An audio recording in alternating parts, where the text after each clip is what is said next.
안녕하세요. 사연에 빠지다의 DJ 민영입니다. 오늘 사연자는 이제 좀 마음 잡고 착하게 좀 살아보려고 했더니만 재수없는 동서들이 사람을 물로 보고 조롱하길래 제대로 참교육을 해줬다는데요. 과연 어떤 사연인지 들어보겠습니다. 오늘도 두 가지 사연 준비되어 있어요. 끝까지 함께 해주실 거죠? 그럼 오늘의 사연도 바로 시작해 볼게요. 구독과 좋아요 잊지 말고 꾹 눌러주세요. 안녕하세요. 저는 30대 초반 유부녀입니다. 저는 결혼한 지 얼마 되지 않는 새댁이에요. 사실 어릴 때부터 운동만 해온 저는 워낙 왈가닥이라는 소리만 듣고 자라서 학창시절 내내 남자한테 인기가 별로 없었어요. 초등학교 때부터 중학교 때까지 육상을 했고 고등학교는 검도랑 유도를 했어요. 워낙 성격도 갈갈하고 여성스럽지 않아서 고등학교 때는 여자친구들보다 남자친구들이 훨씬 더 많았습니다. 그러다 집안에 큰일이 좀 있어서 제가 방황을 좀 했었어요. 고등학교 2학년 때 어머니가 교통사고로 갑작스레 돌아가셨거든요. 상대방 차량이 졸음운전을 해서 사고가 났어요. 정말 갑작스러운 사고였기 때문에 가족 모두가 오랫동안 충격에서 벗어나지 못했습니다. 특히 집안의 막내였던 제가 상태가 심각했습니다. 저는 한동안 학교에도 가지 못할 정도로 마음을 잡지 못하고 우울하게 지냈어요. 그때 제 성격이 많이 달라진 거예요. 그 전까지는 운동만 하는 천덕꾸러기였는데 어머니가 돌아가신 이후엔 성격이 잔뜩 삐뚤어져서 세상이 다 싫었어요. 세상에 엄마도 없는데 제가 학교에 왜 가야 하고 밥은 왜 먹어야 하는지 이유를 찾지 못했습니다. 그 정도로 의욕이 없었어요. 그랬으니 아버지와 언니는 본인들도 힘들었을 텐데 저까지 챙기느라 고생을 했죠. 언니는 저에게 뭐라도 먹이려고 매일 핸드폰을 보고 음식을 만들어줬지만 저는 입에도 대질 않았어요. 제가 아무것도 먹지 않아 계속 말라가는 것도 문제였지만 그전에도 운동만 하고 공부는 전혀 안 하던 제가 학교까지 가지 않으니 생활기록부가 난리가 났죠. 지희야, 니만 모르는 건 아닌데 여기서 더 학교 빠지면 올해 수업 일수 모자라서 내년에 다시 2학년으로 다녀야 할지도 몰라. 그러니까 조금 힘들더라도 학교에는 나오는 게 어떠니? 아침마다 담임선생님과 친구들에게 연락이 왔습니다. 한 친구는 아침마다 모닝콜을 해주고 집 앞까지 데리러 오기도 했어요. 하지만 저는 아무것도 하고 싶지 않았습니다. 이대로 바닥으로 푹 꺼지든 하늘로 솟아나든 이 세상에서 사라지고 싶다는 생각만 들었어요. 결국 저는 수업 일수를 채우지 못해 고등학교를 1년 더 다녀야 하는 상황이었어요. 그쯤 되니 아버지와 언니도 제 꼴을 봐줄 수가 없다며 학교는 무조건 나가야 한다고 다그쳤습니다. 너만 힘들어? 아빠랑 네 언니도 마음 다 잡고 또 잡고 간신히 버티면서 사는 거야. 안 그래도 힘들어 죽겠는데 너까지 보태지 마 제발. 그 전까지는 제가 무슨 짓을 해도 다 괜찮다고 받아주기만 하시던 아버지가 결국은 폭발을 하신 거죠. 아버지는 제발 학교에 가라고 제 손을 끌어당기면서 펑펑 눈물을 쏟았습니다. 저는 아버지가 그렇게 우는 모습을 처음 봤어요. 어머니가 돌아가셨을 때도 눈물을 애써 훔치며 꾹꾹 참으시던 아버지였는데 저를 와라 껴안으며 울부짖었어요. 지희야, 아빠도 너무 화가 나고 억울해. 하지만 제발 엄마가 원하는 건 이런 게 아니라는 거 너도 알잖아. 제발 정신 좀 차려. 아버지의 떨리는 어깨와 제 손등으로 떨어지는 아버지의 눈물이 제 가슴을 아프게 만들었습니다. 저는 아버지의 떨리는 어깨를 꼭 안아드렸어요. 그날 이후 간신히 정신을 차린 저는 학교에 갔습니다. 저보다 1살 어린 친구들과 학교에 다닌다는 게 쉬운 일은 아니었지만 그래도 아버지와 언니를 생각하며 성실하게 다녔어요. 다른 친구들보다 1년 늦게 고등학교를 졸업한 저는 대학을 진학하지 않고 1년간 배낭여행을 떠났습니다. 주변 친구들은 모두 저를 이해하지 못했어요.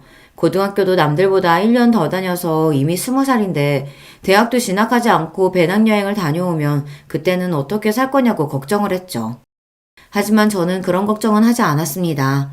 인생이라는 게 절대 계획대로 되지 않는다는 걸 저는 이미 뼈저리게 체감한 후였기에 남들처럼 뻔하게 살고 싶지 않았어요.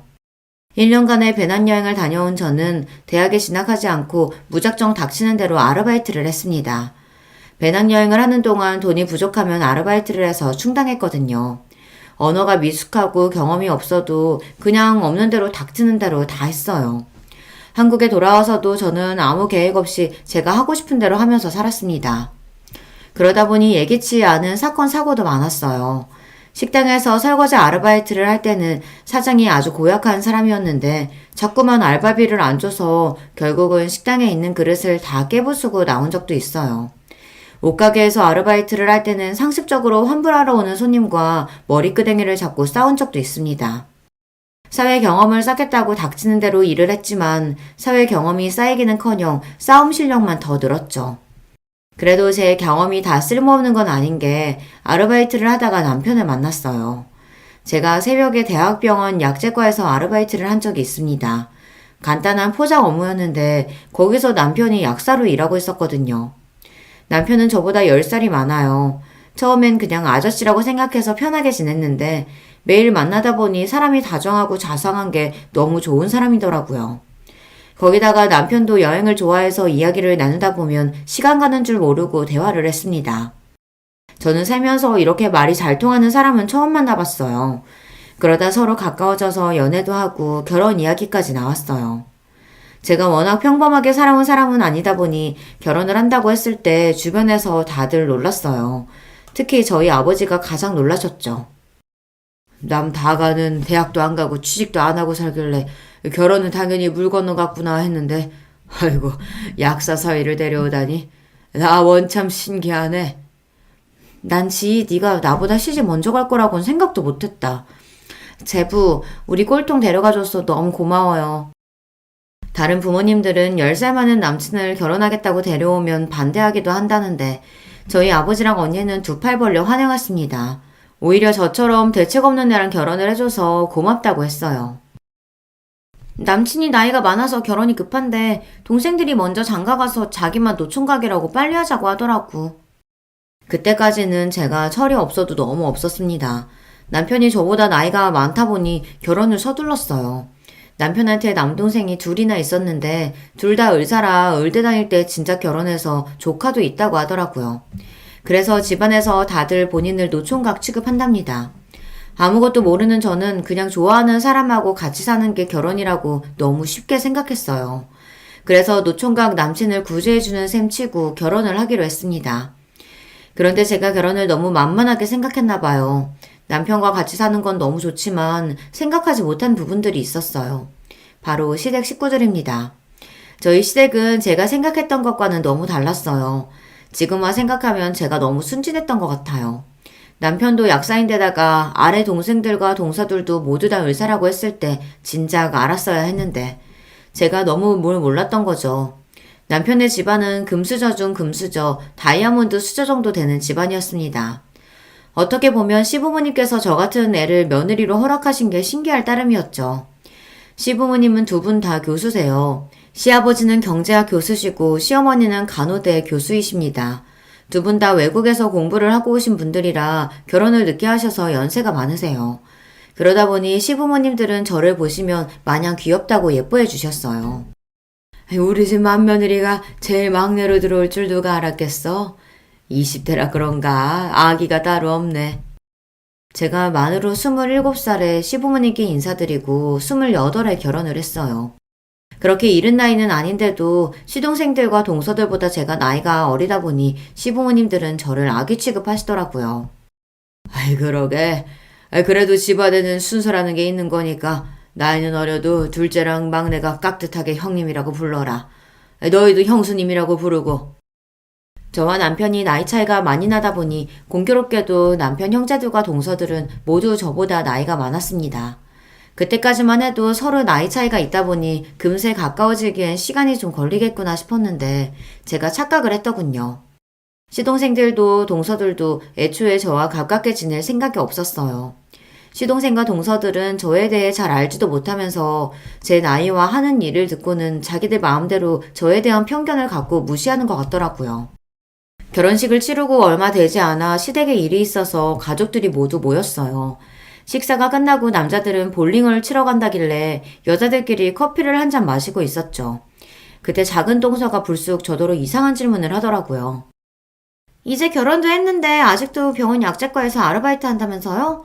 굳이 왜 그러는 거예요? 설마 아주버님이 생활비 안 줘요? 별거 아닌 질문이었지만 저는 괜히 기분이 상했습니다. 작은 동서 말투가 어딘지 묘하게 저를 무시하는 듯한 느낌이 들었거든요.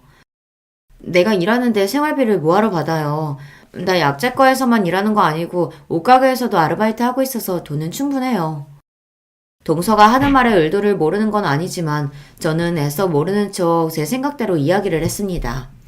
성인이 된 이후 제가 취직을 안 하고 아르바이트만 한다고 했을 때 이해하지 못하는 사람들이 많이 상대했으니까요. 그러자 동서들이 자기들끼리 눈을 맞추며 실실 웃더니 막내 동서가 이해가 안 된다는 듯 제 어깨를 기분 나쁘게 톡 쳤어요. 우리 형님 나이가 어려서 그런가 철이 없어도 너무 없다. 아주버님이 약재과 가장인데 아내가 같은 직장으로 아르바이트 나오면 아주버님이 뭐가 돼요. 사람들이 말은 안 해도 다들 뒤에서 쑥덕거리죠. 막내 동서랑 막내 시동생이 남편이랑 같은 대학병원에서 일해요. 그러다 보니 저와 남편이 연애할 때부터 막내 동서가 약자과에 저를 보러 온 적이 있습니다. 그때도 제가 지나가다가 인사하면 인사도 잘 안 받아주고 모르는 척 지나간 적도 있었어요.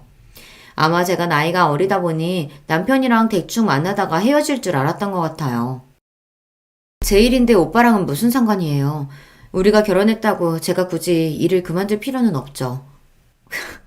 어머, 고작 새벽에 나가서 아르바이트 하는 걸 가지고 일이라고 하니까 너무 웃긴다. 약재과에서 최저시급은 줘요? 아니면 나한테 말해요. 내가 위에다가 이야기해 줄 테니까. 설마 새벽에 나가서 일하는데 최저시급은 주겠지. 근데 요즘은 고졸이면 취직하기 많이 힘든가? 형님은 그래서 아르바이트 하는 거예요? 대학도 안 나오고 직업도 없이 30을 앞둔 상태에서 10살이나 많은 남자와 결혼한 제가 남들 보기엔 한심하다는 걸 저도 압니다. 하지만 이 모든 건 다 제 선택이었어요. 제가 책임지는 제 인생이니 제가 하고 싶은 대로 하고 사는 것 뿐입니다. 남에게 피해를 주는 것도 아니고 신세를 지는 것도 아닌데 제가 왜 동서들에게 이런 이야기를 들어야 하는 건지 오히려 제가 더 불쾌했죠. 고졸이 대졸보다 취직이 어렵긴 하겠죠. 근데 난 아직 취직하고 싶은 생각이 없어서 이력서도 안 넣어본 거라 잘 모르겠네요. 동서들과 저는 다릅니다. 서로 살아온 환경이나 방식도 다르고 가치관도 다르다 보니 이야기를 나눠봐야 서로 좋을 게 없는 관계잖아요. 그러다 보니 저는 더 이상 이야기하고 싶지 않았어요. 그런데 동서들은 뭐가 그렇게 재미있는지 제가 무슨 말만 하면 실실 웃었어요. 그것도 아주 기분 나쁘게 말이죠. 와, 형님, 자신감이 대단하네요. 하긴, 그래서 취집에 성공한 건가? 작은 동서의 입에서 나온 취집이라는 말이 저는 뭔지 몰라 의아한 표정을 지었어요. 그러자 막내 동서가 저에게 취집이라는 단어를 모르냐고 되묻더니 또 자기들끼리 깔깔 웃더군요. 그러더니 하는 말이 기가 막혔어요. 취업 대신 시집이라는 말인데 우리 젊은 형님은 그런 말도 모르셨구나? 하긴 사회생활을 안 해봤으니 잘 모를 수도 있겠다. 동서들의 말에 저는 순간 얼굴이 빨개졌습니다. 동서들은 저를 능력도 없으면서 조건 좋은 남자를 골라 꼬셔 결혼한 것처럼 몰아갔어요. 근데 가만 보면 형님이 제일 승자이긴 해요. 우리는 학교 다닐 때부터 공부만 하다 힘들게 의대 가서 20년 내내 공부만 하다 의사 남편 만나서 결혼한 건데 형님은 내내 놀기만 하다가 아주버님처럼 능력 있고 자상한 남편에 우리 시부모님처럼 편견 없고 다 받아주시는 좋은 분들 만난 거잖아요. 아유, 생각해보니까 좀 억울하네.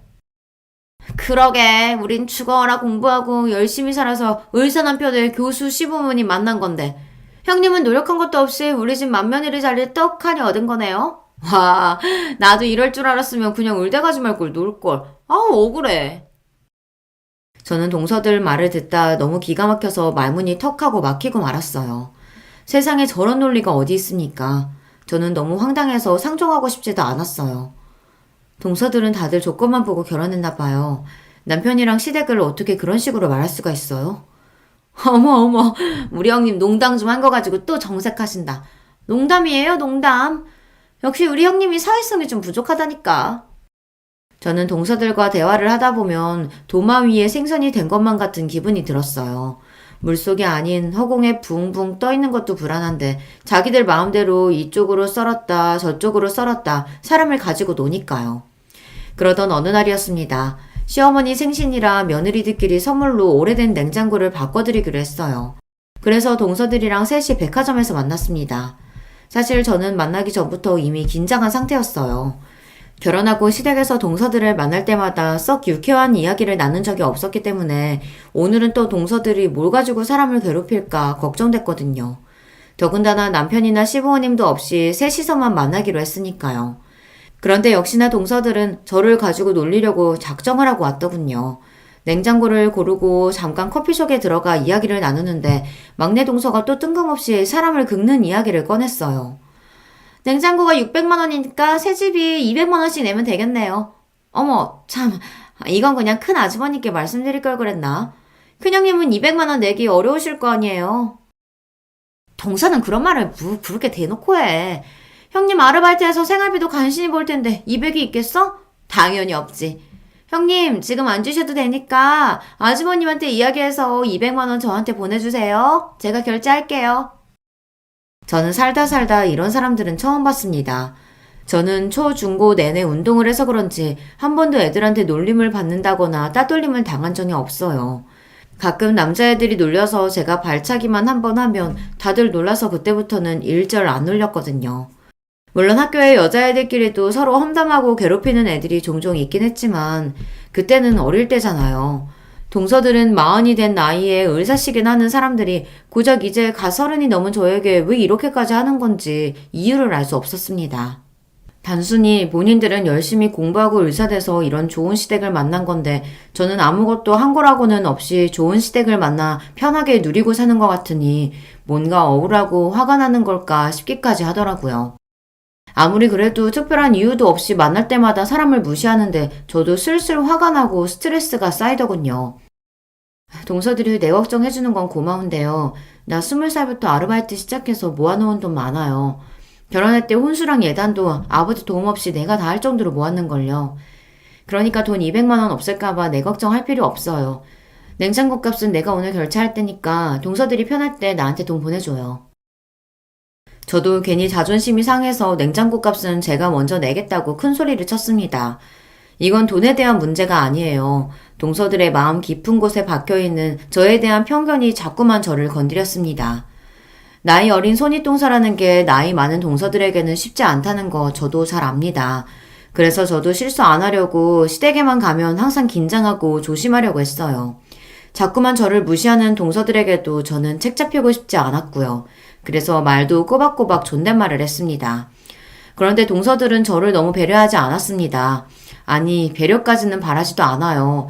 보통 다른 동서들끼리 지내는 정도로만 해줘도 너무 고마울 것 같아요. 그러던 중 동서들과 일이 또 있었는데요.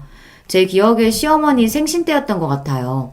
시어머니께서 냉장고도 마음에 들어 하시고 예약한 식당도 맛있어서 시어머니의 생신 파티가 기분 좋게 마무리되는 것 같았습니다. 그러다 시어머니의 생신 케이크를 함께 먹으려고 잠깐 시댁에 들렸어요. 그런데 주방에서 함께 케이크와 커피를 준비하던 동서들이 굳이 또 학교 때 이야기를 꺼내며 또 저를 자극하기 시작하더라고요. 흥미없는 학교 이야기에 저는 끼고 싶지 않아 동서들의 대화에 참여하지 않았습니다. 묵묵히 커피를 준비하고 있었어요. 평소에도 동서들은 툭하면 둘이 의대 때 이야기를 하거나 인턴 때 힘들었던 때 이야기를 하면서 저를 자주 따돌렸었거든요.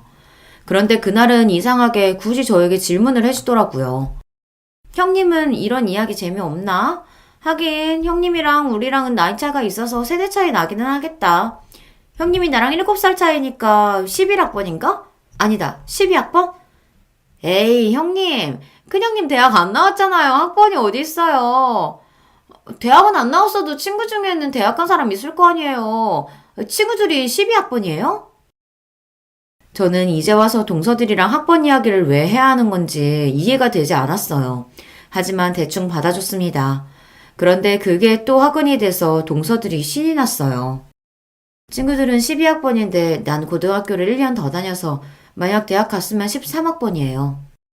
거짓말을 할 줄 모르는 제 성격이 마음에 들지 않았던 건 그때가 처음이에요. 대충 그냥 12학번이든 13학번이든 그렇다고 할 걸 굳이 다 솔직하게 이야기를 해서 동서들에게 좋은 먹잇감을 던져줬습니다. 어머, 큰형님, 왜 고등학교를 1년 더 다니셨어요? 우리 땐 공부 못해도 졸업은 다 시켜줬었는데.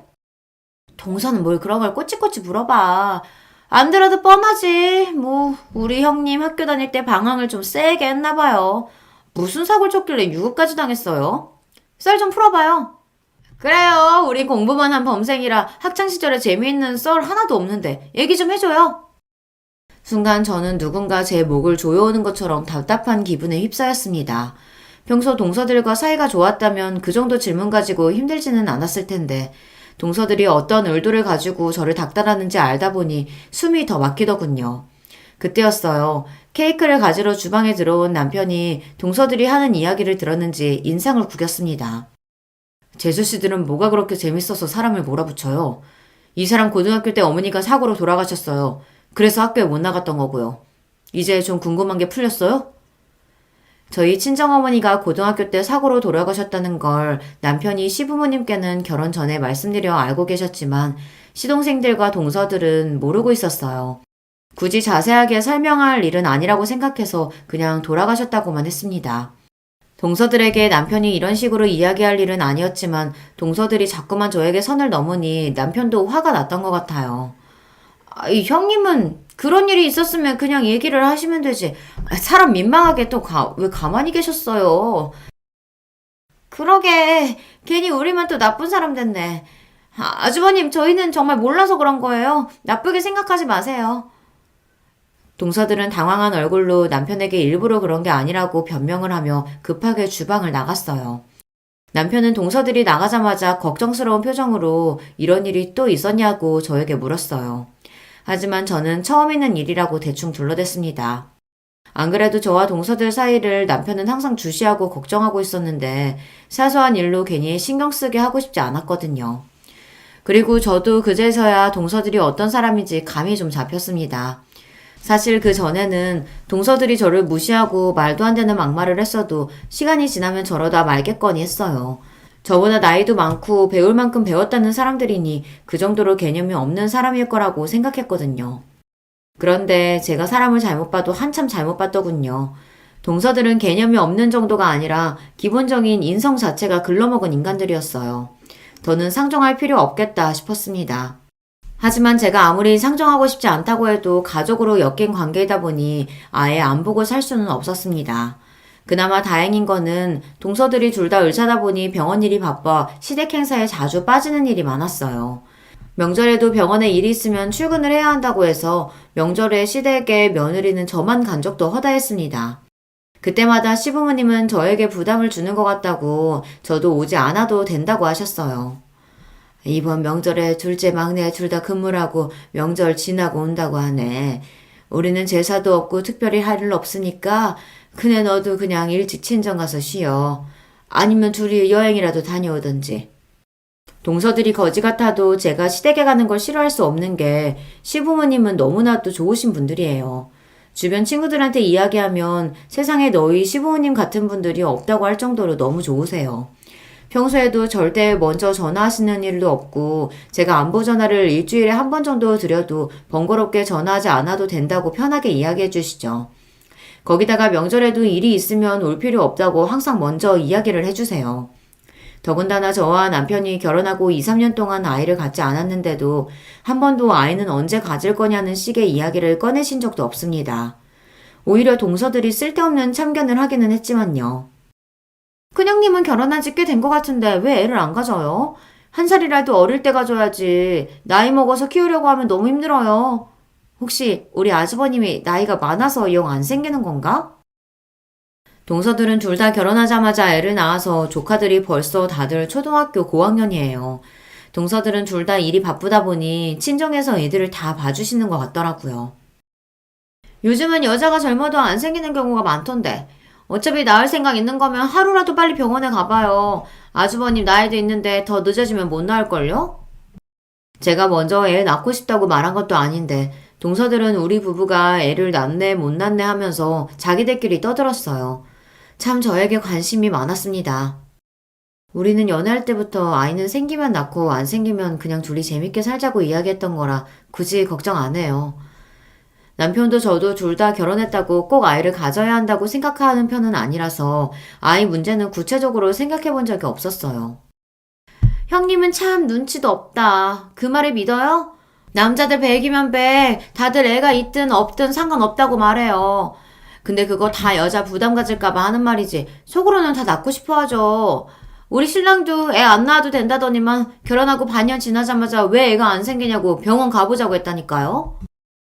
동서 말이 맞아요.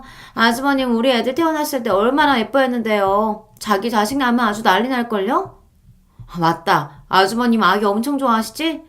우리 큰형님이 빨리 아기 하나 낳아줘야겠네. 동서들과 이야기를 나누다 보면 마음이 항상 무겁고 답답해요. 듣다 제가 알아서 하겠다고 한마디 하려던 참이었는데 저희 이야기를 들으셨는지 시어머니께서 나서서 제 편을 들어주셨습니다. 너희들은 아직 결혼한 지 얼마 안 된 사람한테 무슨 그런 이야기를 하고 있어? 애 낳고 말고는 부모가 될 사람들이 결정하는 건데 큰애들이 둘이 어려나 알아서 하겠지. 시부모님과 대화를 하다 보면 시부모님이 아니라 마치 친정 부모님과 이야기를 하는 것 같다고 느낄 때도 많아요. 엄마가 일찍 돌아가셔서 제가 결혼한 모습을 엄마가 보셨다면 어땠을까 가늠이 되진 않지만 그래도 언제나 저를 먼저 생각해 주시는 시부모님이 있어서 마음이 든든했습니다.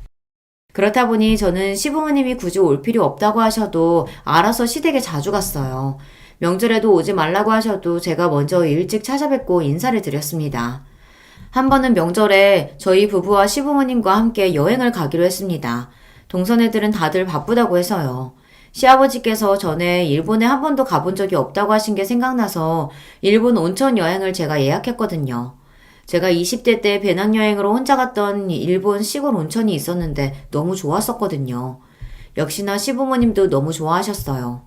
여행을 갔다 와서도 주변에 여러 번 이야기하실 정도로 너무 좋았다고 하시더라고요. 내가 미국이며 유럽이며 안 가본 나라가 없었는데 일본 시골에 가서 이렇게 즐겁게 지내다 올 줄은 몰랐다. 비행기도 금방 가고 숙소며 음식도 너무 좋아서 시간 가는 줄 모르고 놀다 왔다니까. 우리 큰며느리 덕분에 우리가 아주 호강했어. 시아버지는 워낙 출장이 잦으셔서 젊어서부터 안 가본 나라가 거의 없으신 분인데 원래 여행은 별로 안 좋아하신대요. 비행기 타는 것도 싫어하시고요. 그런데 이번 일본 여행은 제가 하나부터 열까지 준비를 너무 잘해서 좋았다고 하셨습니다. 물론 여행 준비하느라 고생한 저를 생각해서 하신 이야기라는 걸 알지만 그래도 가족들 앞에서 너무 좋았다고 계속 이야기를 해주시니 저도 뿌듯했어요. 그런데 시아버지께서 저를 칭찬하시는 게 동서들은 또 마음에 안 들었나 봐요. 굳이 싫은 소리들을 한마디씩 보태더군요. 큰형님, 천상 고민 줄 알았더니만 이제 보니 아주 여유가 따로 없네요. 우리 바쁜 틈에 어느새 그렇게 아버님께 여우짓을 해서 점수를 땄어요. 아버님이 아주 큰형님 칭찬만 해서 우리는 아주 민망해 죽는 줄 알았어요. 작은 동서는 말로만 저에게 형님이라고 하지 사실 저를 거의 아랫사람보다 못한 취급을 해요. 저보다 나이가 훨씬 많으니 웬만해선 저도 넘어갔는데 그날은 말을 대놓고 재수없게 하더군요. 동서가 내가 많이 부러웠나 보네. 아버님한테 점수 딴 게 부러우면 동서들도 어머님 아버님 좀 챙겨요. 매일 일만 하지 말고. 그날은 저도 시아버지의 칭찬에 어깨에 뽕이 좀 들어갔어요. 그런지 동서들을 내려다보며 은근히 반말을 좀 섞기도 했어요. 동서들은 제 행동에 기가 막혀서 할 말을 없는지 입을 꾹 다물더군요. 솔직히 동서 둘 다 항상 일 핑계로 시부모님을 챙기지 않는 건 사실이니까요. 그러던 어느 날이었습니다. 저에게 좋은 일이 하나 생겼습니다. 1년 넘게 준비했던 자격증을 다 취득하고 취직까지 됐어요. 사실 하고 싶은 일도 좋아하는 일도 딱히 없었던 저는 평생 그때그때 하고 싶은 일을 아르바이트로 하면서 살아갈 생각이었습니다. 어딘가에 소속되지 않고 다양한 사람들을 만나는 경험이 저는 좋았거든요. 그런데 결혼도 하고 주변에 자신의 꿈을 위해 열심히 사는 사람들을 보다 보니 저도 뭔가 해내고 싶다는 생각에 난생 처음으로 마음을 다잡고 공부를 했어요. 워낙 공부한 지 오래되기도 했고 이제 나이도 있다 보니 젊은 친구들보다는 시간이 좀 걸렸지만 그래도 항상 곁에서 응원해주는 남편과 시부모님 덕에 해냈습니다. 저는 감사한 마음을 보답하고 싶은 마음에 가족들을 집으로 초대했습니다. 늦은 나이에 부끄럽지만 첫 번째 정규직 취직을 축하하고 싶어서요. 그런데 예상대로 목대먹은 동서들은 이런 날까지 초를 치더군요. 신이 나서 이것저것 준비해놓은 저를 보고는 한다는 소리가 기가 막혔어요. 아이고 우리 형님 무슨 대단한 일 하셨다고 이렇게 요란하게 준비를 했어요? 뭐 취직이라고 해봤자 아르바이트랑 별반 차이 없지 않아요? 그거 연봉 3천은 받아요. 그거 가지고 무슨 파티까지 해요. 누가 보면 의사 면허라도 딴 줄 알겠네. 그러게요. 나이 30 넘어서 간호조무사 자격증 하나 따서 고장 요양병원에 취직했으면서 그걸 가지고 파티까지 해요? 아휴 나 같았으면 너무 민망할 것 같은데. 형님, 지금이라도 제가 우리 병원에 자리 알아봐드려요? 요양병원 할머니, 할아버지들만 득실돼서 그 돈 받고 일하기 빡셀 텐데. 동서들은 제 걱정을 한다는 명분으로 신이 나서 비아냥거렸습니다. 평소 같으면 들을 가치도 없다 싶어서 대꾸도 안 했을 텐데 그날은 어쩐지 속이 많이 상하더라고요. 저는 갑자기 울컥하는 마음이 들어 그 자리를 피해버렸습니다. 이러다가 동서들 앞에서 주책맞게 눈물을 쏟을 것 같아서요. 화장실로 급하게 들어가려던 그때 집에 도착하신 시아버지와 정면으로 딱 마주쳤어요. 눈에 눈물이 가득 고인 저를 발견한 시아버지께서는 놀라서 어쩔 줄 몰라 하셨습니다. 그네야, 너 무슨 일이야? 이 좋은 날 갑자기 왜 울고 그래? 시아버지의 다정한 목소리에 저는 순간 이성을 잃고 말았어요. 저는 결국 참지 못하고 시아버지 앞에서 눈물을 쏟아내고 말았습니다. 아버님, 그게 사실은요, 동서들이. 시아버지에게 일러바칠 생각은 아니었는데 이미 한 번 터진 울음은 멈출 생각을 하지 않았습니다. 저는 어린아이처럼 눈물을 펑펑 쏟으며 시아버지에게 하소연했어요. 그날 있었던 일뿐만이 아니라 지금까지 있었던 일까지 전부 다요. 평소에도 동서들이 고졸에 제대로 된 직업도 한번 가져본 적 없는 저를 무시하고 가족으로 생각하지도 않았지만 오늘은 동서들의 행동에 너무 화가 나서 도저히 참을 수가 없었거든요. 다른 날도 아니고 저에게 좋은 일이 있어서 기쁜 마음으로 초대한 건데 동서들이 너무 무례했어요. 생각 같아서는 동서들의 머리끄댕이라도 잡고 본때를 보여주고 싶었지만 기분 좋은 날 분위기를 망치고 싶지 않아 꾹 참다 보니 저도 모르게 시아버지 앞에서 눈물이 터져버렸습니다. 시아버지는 제 등을 연신 토닥여 주시더니 그만 울라고 하셨습니다. 제 이야기를 끝까지 들은 시아버지는 순식간에 표정이 차갑게 변해버렸어요. 그러고는 생각지도 못한 일이 벌어졌습니다. 그네, 네가 잘못한 것도 없는데 울긴 왜 울어? 안 되겠다. 내가 이것들을 아주 혼쭐을 내줘야지. 그때까지는 저는 시아버지께서 저를 위로하려고 그냥 하시는 말씀인 줄 알았어요. 평소 누구에게도 화내는 걸 본 적 없는 시아버지께서 며느리들에게 혼쭐을 낸다는 건 상상도 안 됐으니까요. 그런데 시아버지께서도 제 말에 화가 많이 나셨는지 평소 한 번도 본 적 없는 표정으로 집 안으로 들어가 동서들과 가족들을 모두 다 불렀습니다. 그러더니 하시는 말이 놀라웠어요. 지금부터 내가 하는 말 잘 들어라. 우리 맏며느리가 굳이 일 안 해도 문제없이 살고 있었는데 갑자기 간호조무사 자격증 딴 건 다 나 때문이다. 생각지도 못한 시아버지의 말씀에 거실에 모인 가족들은 다들 의아한 표정을 지었습니다. 제가 간호조무사 자격증을 딴 게 시아버지 때문이라니 말도 안 되는 소리니까요. 아버지, 그게 무슨 말씀이세요? 형수가 아버지 때문에 간호조무사 자격증을 왜 따요? 동서들은 그게 무슨 소리냐고 다들 한마디씩 보탰습니다. 그러자 시아버지께서 잔뜩 날카로워진 눈빛으로 동서들을 쏘아보았어요. 그러고는 잔뜩 화가 난 말투로 단호하게 말씀하셨습니다. 집에 의사가 발에 치이게 있으면 뭐하냐? 부모 몸에 이상 생기는 것도 전혀 몰랐으면서. 내가 얼마 전부터 말하는 속도가 자꾸 느려지고 움직이는 속도도 느려지는 것 같아 그네 보고 병원에 가자고 했다. 나는 별거 아니라고 괜찮다고 계속 그랬는데 그대가 병원에서 일하면서 나랑 비슷한 증세로 병원에 왔던 환자 봤다면서 고집 부렸다. 무조건 병원에 가야 한다고. 그때까지도 동서들은 대수롭지 않다는 듯 콧방귀를 꼈습니다. 오히려 저를 째려보고 있었어요. 그네가 하도 걱정을 하길래 못 이기는 척 같이 병원에 갔는데 글쎄 내가 파키스병 초기라더라. 시아버지의 말에 가족들은 그제야 모두 놀라 입을 쩍 벌렸습니다. 저와 저희 남편 말고 다른 가족들은 아무도 모르고 있었으니까요. 당신은 그렇게 중요한 일에 나한테까지 말을 안 하면 어떡해? 시어머니는 어떻게 본인에게도 말을 안 할 수 있냐며 눈물이 그렁그렁한 눈으로 시아버지의 손을 꼭 잡으셨습니다. 시아버지도 그럴 수밖에 없었던 게 시어머니께서 얼마 전 갑상선 저하증 진단을 받으셔서 계속 검사를 받고 있었고 하시던 일도 그만두고 쉬고 계셨어요. 그러다 보니 시아버지도 아프시다고 하면 시어머니께서 걱정을 많이 하실까봐 저와 남편에게 다른 가족들에게는 이야기하지 말라고 신신당부를 하셨습니다. 그네 덕분에 일찍 병원 가서 다행히 중요한 검사들은 다 받았다. 심각한 건 아니고 운동 치료하면서 약 먹으면 증세 호전된다고 하더라. 계속 치료받고 약 먹고 했더니 다행히 많이 좋아졌고. 아버님, 자식이 넷이나 의사인데 어떻게 저희한테 아무 말도 안 하시고 아무것도 모르는 형님이랑 병원에 가실 수가 있어요? 병원에 다녀오시자마자 저희한테 이야기를 하셨어야죠. 작은 동서는 뭐가 그렇게 억울한지 미간까지 구기며 저를 쏘아보더니 시아버지께 원망 섞인 소리를 해댔습니다. 마치 제가 일부러 말을 안 하기라도 한 것처럼요. 그 모습에 저는 절로 웃음이 튀어나왔어요. 이제와 저를 견제하는 동서의 태도가 기가 막혀서요. 너희한테 말을 하라고? 솔직히 이제와 말이지만 너희 매일 병원 바쁘다는 핑계로 나나 너희 시어머니한테 안부 전화라도 한 번 한 적이 있니?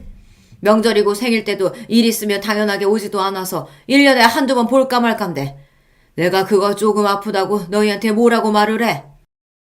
시아버지는 그동안 동서와 자식들에게 서운했던 마음을 털어놓으셨어요. 에이, 아버님도 저희가 뭘 또 전화를 안 한다고 그러세요. 암튼 이제라도 알았으니까 우리 병원에 한번 오세요. 제가 정밀 검사 해드릴게요. 아니야, 동서. 파킨슨은 동서네 병원보다 우리 병원이 훨씬 유명하니까 내가 예약해둘게. 아버님, 우리 병원으로 오세요. 동서들은 그제야 본인들이 병원에 예약을 해둘 테니 자기네 병원으로 오라고 앞다투어 이야기했습니다. 그러자 시아버지께서 피곤하다던 듯 고개를 저었어요. 너희만 의사니? 나도 큰 병원에 아는 녀석들 친구들 많아. 다들 교수의 원장이야. 내가 아는 의사가 없어서 병원에 못 가겠어? 검사는 큰애랑 지겨울 만큼 받았으니까 너희는 신경 쓰지 말어. 아버지, 그럼 왜 그렇게 화가 나신 거예요? 사실 형수가 간호조무사 자격증 좀 딴 게 대단한 일은 아니잖아요. 그거 좀 이야기했다고 이러시는 거예요? 웬만해서 언성을 높이는 법이 없으신 시아버지께서 동서들이 저를 좀 무시했다고 큰 소리를 내시는 게 시동생들도 언짢았는지 불만을 토로하더군요.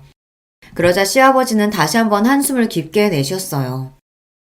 아이고, 이 생각 없는 녀석들. 네 형수 어린 나이에 사고로 어머니 돌아가시고 내내 방황하며 지내다 여행 다니고 이런저런 아르바이트 하면서 여러 사람 만나면서 위로받고 버틴 사람이야. 그런 사람이 시아버지 나 아프다고 뭐라도 도와주고 싶다고 간호조무사 자격증까지 딴 거야.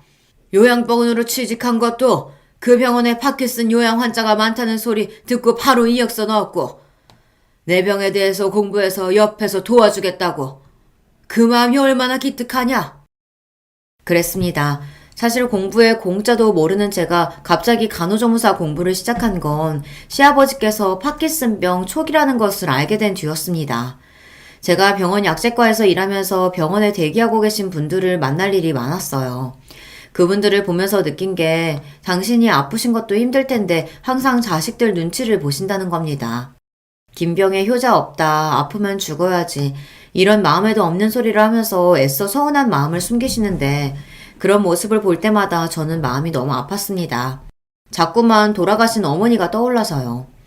저희 어머니는 사고로 갑작스럽게 돌아가셨다 보니 가족들과 인사를 나눌 새도 없이 가버리셨어요. 저는 그게 너무 힘들었습니다. 어린 마음에 차라리 우리 엄마가 수술을 하든 식물인간이 되든 정신이라도 살아있어서 병원에라도 누워만 있었으면 좋겠다. 그럼 얼굴이라도 볼 수 있었을 텐데 그런 마음이 있었거든요. 그러다 보니 친정아버지나 시부모님께서 연세가 드셔 건강에 문제가 생기시면 그때는 내가 무슨 일이 있어도 곁에서 외롭지 않게 해드려야지, 엄마에게 못한 몫까지 다 해드려야지 그런 마음을 가지고 있었습니다. 그런 와중에 저에게 언제나 다정하셨던 시아버지께서 제가 병원에서 만났던 환자분과 비슷한 증세를 보이시니 덜컥 겁이 나더라고요. 그래서 우겨서 병원도 모시고 가고 어떻게든 병증이 좋아지셨으면 좋겠다 싶은 마음에 공부도 한 거예요. 저는 시동생이든 동서들처럼 의사도 아니고 남편처럼 약사도 아니지만 제 위치에서 시아버지를 위해 할 수 있는 일이 뭐가 있을까 고민하다가 생각해서 결정한 일이었어요. 그리고 생각보다 간호조무사 일이 저랑 잘 맞았습니다. 안 해본 아르바이트 없이 이런저런 일을 하면서 느낀 게 저는 사람을 만나고 사람을 돕는 일이 적성에 맞더라고요. 누가 내 마음을 알아줬으면 좋겠다라는 마음으로 시작한 건 아니었지만 시아버지께서 그런 저의 마음을 알아주시고 이해해주시니 저는 그것만으로도 마음이 싹 풀리는 것 같았습니다. 앞으로는 동서들이 제 앞에서 무슨 소리를 하더라도 다 무시하고 이겨낼 수 있을 것 같았어요. 그대는 나이는 어려도 우리 집 며느리들, 아니 우리 집 자식 중에 제일 그릇이 크고 마음이 깊은 애다. 앞으로 한 번만 더 큰애 마음 상하게 하는 일 있으면 그거 내가 가만히 안 있을 거니까 그런 줄 알아. 시아버지의 단호한 말투에 그전까지 궁시렁거리던 시동생들과 동서들은 입을 딱 다물어 버렸습니다. 더군다나 거기서 끝이 아니었어요. 시아버지는 동서들에게 다가가 지금 당장 저에게 사과를 제대로 하라고 하셨습니다. 왜들 그러고 있어? 잘못한 일이 있으면 사과해야지. 어디 감히 손이 형님한테 최저시급이니 고작 요양병원이니 그런 소리를 해? 너희들은 의사라는 것들이 병원에서 같이 일하는 동료들을 그런 식으로 생각하냐? 아니에요, 아버님. 제가 병원 생활이 몇 년인데 설마 간호조무사들을 그렇게 생각하겠어요. 그럼 네 형님한테 왜 그런 소리를 한 거야? 너도 모르게 그런 실언한 거면 얼른 지금 당장 사과해라. 막내 너도. 사과하라는 말에 동서들이 입을 다물고 쭈뼛거리니 시아버지께서 자리에서 벌떡 일어나 화를 내셨습니다. 얼씨구? 너희가 아직도 뭘 잘못했는지 모르는구나. 너희들은 스스로 좋은 대학 나오고 의사라고 뭐 되게 대단한 자식이고 며느리인 줄 아나 본데 나한텐 전혀 아니거든. 나도 사람이라 의사고 뭐고 나한테 잘하고 나 잘 챙기는 자식이 예뻐. 난 우리 큰며느리가 제일 예쁘고 좋으니까 앞으로 나 죽거든 내 재산은 다 큰애에게 줘야겠다. 동서들이 시아버지의 말을 듣고도 사과를 하지 않은 게 마음에 들지 않으셨는지 시아버지는 갑자기 폭탄 발언을 하셨습니다. 화가 나서 그냥 하신 이야기겠지만 시아버지는 당신의 재산을 모두 다 저에게 주겠다고 하셨어요. 그러자 시동생들이 다들 놀라서 벌떡벌떡 자리에서 일어났습니다. 아버지, 아무리 화가 나도 그렇지 무슨 그런 소리를 하세요. 당신 이런 소리 듣고도 그렇게 입 쿡 다물고 있을 거야? 빨리 형수한테 가서 사과해. 그래, 아버지 한번 말하면 절대 안 바꾸시는 거 몰라? 빨리 그냥 잘못했다고 해. 시동생들은 시아버지의 입에서 재산 이야기가 나오자 당황해서는 동서들을 닥달했어요. 빨리 저에게 사과하라고요. 그러자 동서들은 입술을 꽉 깨물며 제게 다가왔습니다. 형님, 제가 실언을 했어요. 죄송해요. 다시는 안 그럴게요. 저도 죄송해요. 사과라고 해봐야 시아버지의 호통에 엎드려 절박이었지만 저는 그런대로 기분이 나쁘지 않았습니다. 결혼하고 지금까지 동서들에게 별의별 소리를 다 들었어도 한번 미안하다거나 실언이었다거나 그런 소리는 저 잘난 입으로 들어본 적이 없었는데 풀이 잔뜩 죽어서 잘못했다고 하니 속이 좀 풀리기는 하더군요. 더군다나 그 이후로는 동서들도 제 앞에서 말조심을 했어요. 대단하게 형님 대우를 해주는 건 아니었지만 그래도 전처럼 고졸이네 철이 없네 하는 식의 막말은 전혀 하지 않았고요. 제가 하는 일도 존중해줬습니다. 심지어 시아버지와 저와의 대화에 끼고 싶어서 안달이었죠. 아버님 아침도 안 드셨다면서요? 제가 말씀드렸잖아요. 파킨슨은 규칙적인 식사가 제일 중요하다고요. 요즘 자꾸 늦잠 주무시고 아침 운동도 안 하신다면서요? 그러다가 또 약 늘리시려고 그러세요? 아이고 선생님, 저번에 병원 갔을 때 한 교수가 나 좋아졌다고 하는 소리 같이 들었잖아요. 오늘은 진짜 피곤해서 늦잠 좀 자고 싶어서 그런 거니까 이해해줘요. 자꾸만 제가 시아버지에게 시도 때도 없이 전화하고 찾아와서 잔소리를 하니 시아버지는 저를 선생님이라고 부르셨어요. 담당 교수보다 제가 더 무섭다고요. 아버님, 형님 말이 맞아요. 잠도 좋지만 아침 운동은 꼭 하셔야 해요. 형님도 출근하시기 전에 매일 아버님 운동했나 안 했나 체크하시느라 고생인데 말 좀 들으세요. 시아버지의 폭탄 발언 이후 동서들은 180도 달라졌어요. 물론 사람이 변할 리는 없죠. 속으로는 무슨 생각을 하고 제가 없을 때는 동서 둘이 뭐라고 떠드는지는 몰라도 최소한 제가 있는 앞에서는 이제 저를 무시하는 말을 하지는 않아요. 형님, 제가 의사인데 제 말이 맞죠. 요양병원에서 환자 좀 돌봤다고 그게 단줄하세요? 동서, 형님한테 그게 무슨 말버릇이야. 아니, 제가 형님을 무시한 게 아니라 죄송해요. 제가 원래 성격이 급해서 이건 그냥 실수한 거니까 아버님한테 이야기하지 마세요. 물론 간혹 습관처럼 저를 무시하던 습관이 아직 튀어나오긴 하지만 얼른 말을 주워 담으며 곧바로 미안하다고 사과를 합니다. 혹시나 또 제가 시아버지에게 일러바치기라도 할까봐요.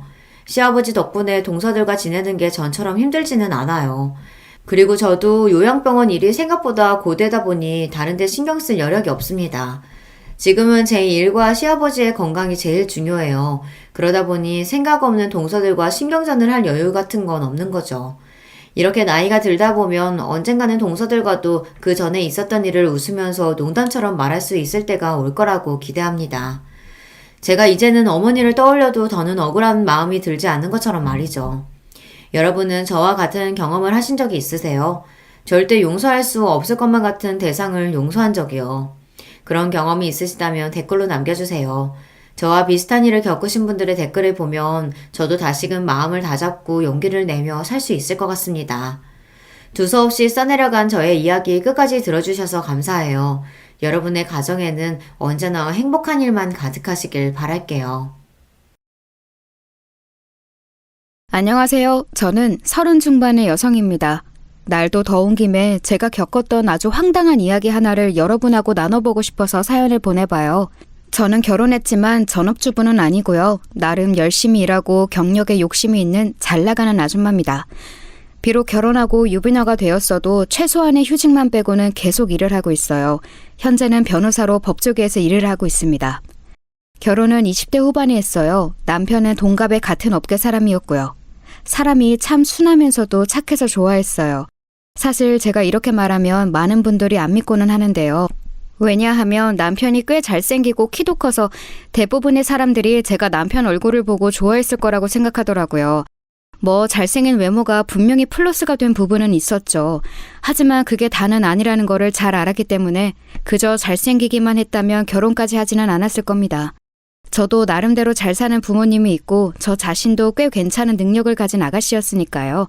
남편도 사실 제가 그렇게 자신감 넘치는 부분을 좋아했다고 하더라고요. 남편의 집도 괜찮게 사는 집이었어요. 저희 집은 부모님이 두 분 다 의사셨고 병원이 있었는데 남편네는 시아버님이 기업 쪽 좀 높은 분이셨죠. 그렇다고 뭐 장급이거나 그 정도는 아니셨고 승진을 쭉 하셔서 나름대로 임원 자리에는 오르신 분이었어요. 그런데 공기업이 메이저 공기업은 아니고 또 하위직에서 승진하셨던 터라 그렇게 소위 말하는 끝발이나 인맥이 좋은 타입의 임원은 아니셨던 거죠. 겉으로 보기에는 와 대단하다 하지만 실제로는 그냥 떨어지는 일 처리하기 바쁘셨던 직원에 가까운 임원이셨어요. 이걸 제가 왜 정확하게 아냐 하면 그 기업 일을 맡아서 해드렸던 로펌이 저희 회사였거든요. 이래저래 법정 소송 같은 게 걸려 있어서 그거 해결해 드리려고 거래를 했는데 당시에는 남편하고 사귀는 사이도 아니었고요. 그런데 자세히 회사 사정을 알고 나니까 시아버지가 그런 분이시더군요. 그때 일 처리가 잘 되어서 좋은 관계를 끝났고 로펌 차원에서는 쭉 계약도 이어졌지만 저는 이직하느라고 거길 나왔고요. 그런데 그 이후에 이직한 곳에서 남편을 만나게 된 거였고요.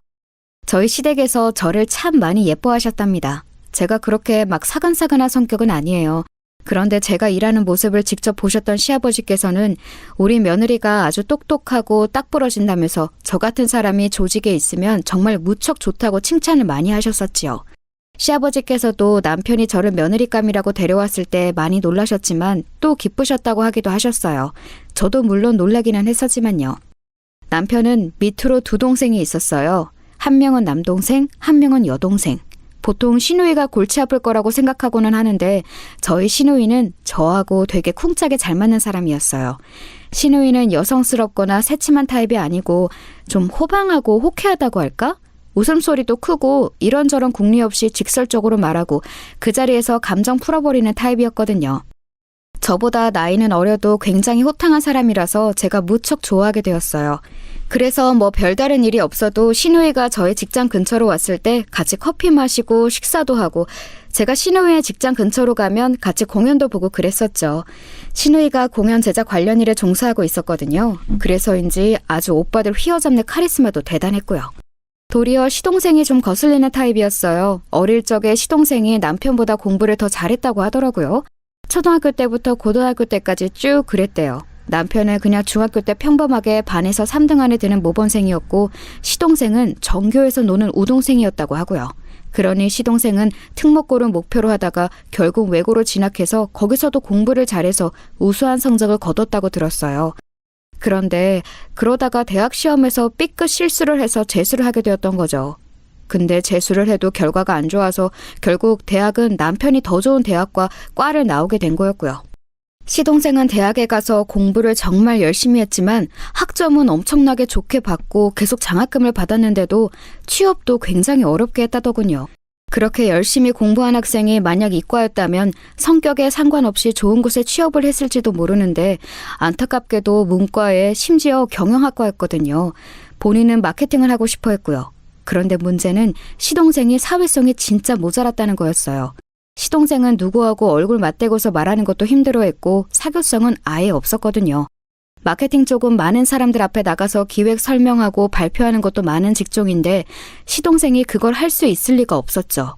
그러니 본인이 아무리 공부를 열심히 했다고 해도 학점이 아무리 좋아도 취업이 제대로 될 리가 없었어요.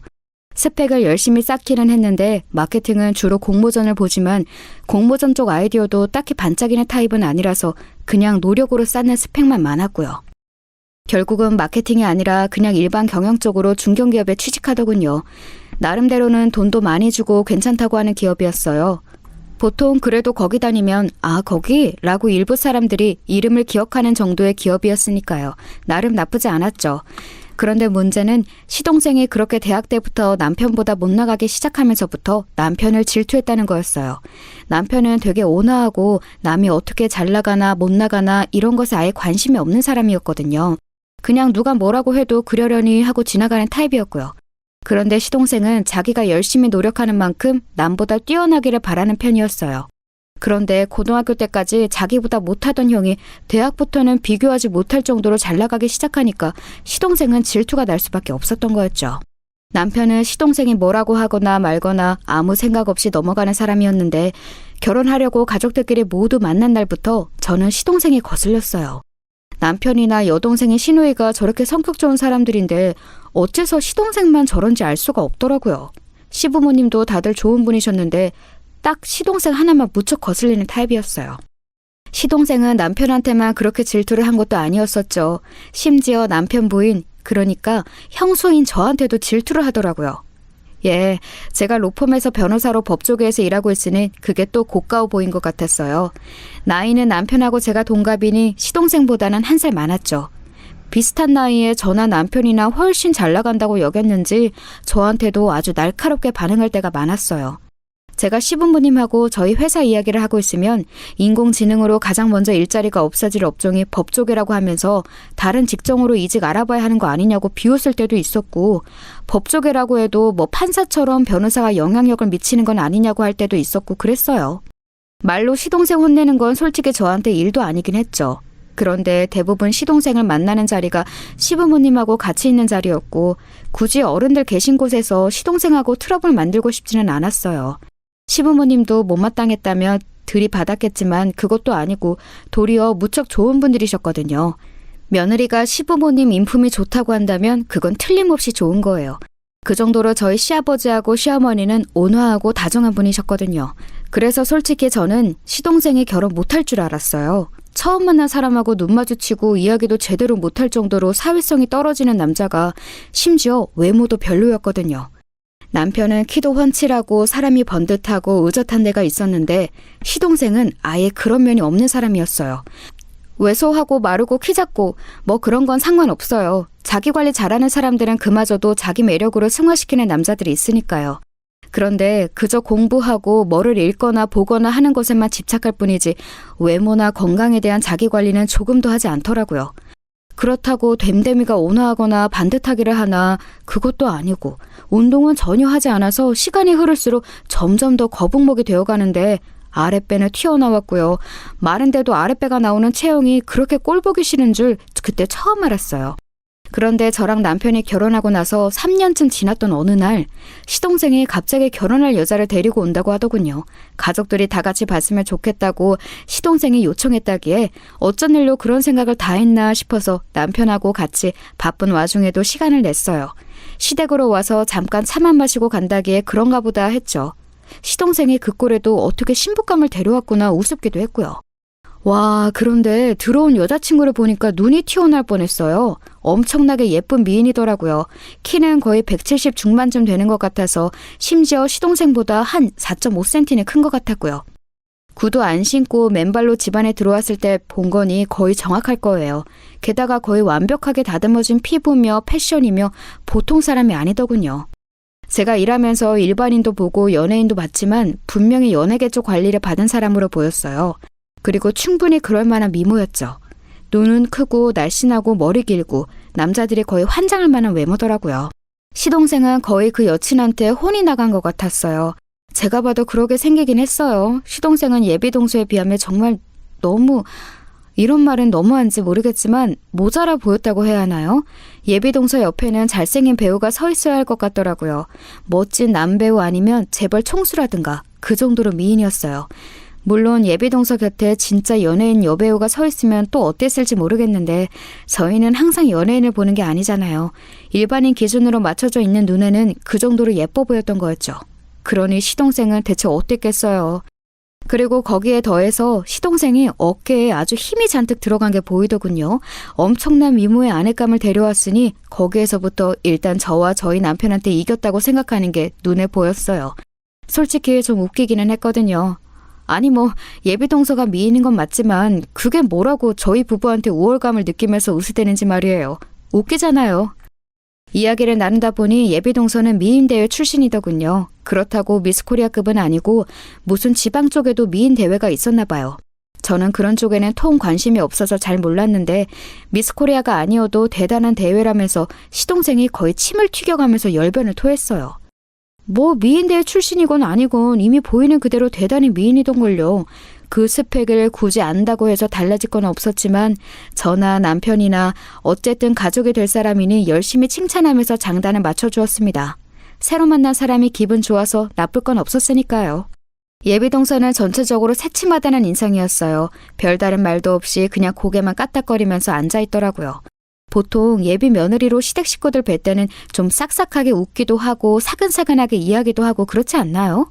저도 그다지 사근거리는 성격은 아닙니다만 처음 시부모님하고 시동생, 시누이 볼 때는 제 사교성을 바닥부터 다 끌어내서 있는 힘을 다해 상냥하게 말했어요.